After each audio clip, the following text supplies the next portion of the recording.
जुलैच्या शेवटच्या आठवड्यात त्यांनी अचानक वन कर्मचाऱ्यांनी जवळजवळ 40-50 कर्मचारी आले आणि इथे येऊन ज्यांनी ह्या 3 कुटुंबावर अतिशय त्यांच्यानी मोठा म्हणजे हे बघण्यासारखं पण त्यांनी करायला नाही, असं शेताचं घराचं सगळं उद्ध्वस्त करून टाकले. आणि आम्ही आता ह्या 3 कुटुंबांनी कसं राहायचं आणि जगायचं कसं, ह्या कर्मचाऱ्यांनी असं जे केलंय, ह्या सरकारने ह्याच्यावर दखल घ्यावं.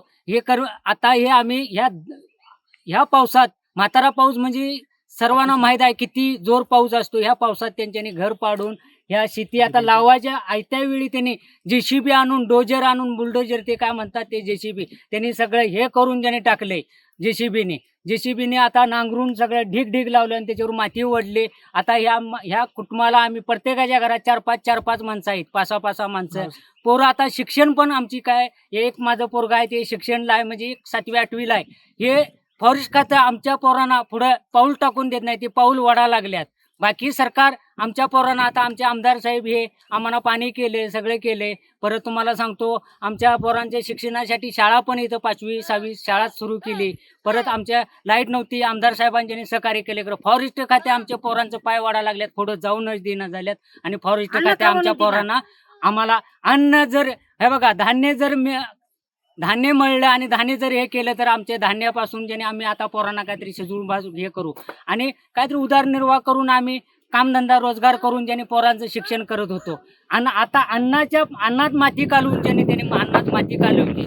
या टायमाला आम्ही काय करावं? नाहीतर त्यांच्याने सरकारनं या फॉरेस्ट खात्याने आम्हाला डायरेक्ट मारून तरी टाकावं, नंतर काहीतरी करावं. हे रोज सण करायला होईना झालंय. काय करावं सांगा ह्याच्यात आता. या 3 कुटुंबावर मोठा संकट पडलेला आहे. आणि आमचे ढोरं आता ह्या मांगरात ढोरं होती, विस्कडल्यावर ढोरं पण आता बेपत्ता आहेत. जवळजवळ आठवडा झाला आम्ही शोधत आहे. खरं ढोरं, आमची धनगराची ढोरं म्हणजे एकदा बुजली तर पुन्हा घरी यायचं म्हणजे भाऊ कष्ट आहे. आता डोंगरात आम्ही 3 कुटुंब आम्ही शोधायला आलो होतो, ढोरं घावणं झालेत. बिबट्याचा तरी फार मोठा या जंगलात बिबट्याचा त्रास आहे. बिबट्या ही ढोरा आता गेल्या वर्षी पण आमची 2 गायी मारल्या. फॉरेस्ट खात्यानं आम्ही म्हणालो, बाबा आमच्या एवढं हे करा, पंचनामा करा, आणि आमच्या ढोरांना काय तर ढोरं मारल्यात. फॉरेस्टनं घरात आणून दाखवले, मी रक्त गळत होतं, माझ्या गाईला मारलेली. ती म्हणाले होत नाही असं म्हणाले, आणि त्यापासून ती तिकडे याय नाहीत. आणि हे आमच्या आता या वडिलापासून आम्ही करत असताना वडील करीत गेले, त्या मार्गाने आम्ही पण करत गेलो. पावसाळ्याच्या दिवसात मे महिना सुरू झाला की आम्ही शेताचं चालूच काम करतो, नांगरणी करतो, भात आणायचं, पेरायचं, हे चालूच आहे. कधी सुद्धा फॉरेस्ट खाते आम्हाला कधीही त्यांनी काय बोलाय नाहीत. आणि मी दुसऱ्याच्या कामाला गेलो, संध्याकाळी घरी आल्यानंतर इथं शेतात आलो तर घर दिसेना. माझं शेत तरी नांगरलेलं दिसायला लागलं. त्यावेळी मला चक्कर मारली, BP माझी वाढली काय, आणि मी जागच्या जागेवर पडलो. 2 वेळा आरडल्यावर कडवडणी माणसं होती, ती आली, धुळापाणी काहीतरी आज करून घेतलंय धुळूने म्हणाली, हे बघून ज्याने. आणि ती मला इथनं उचलून नेऊन त्याने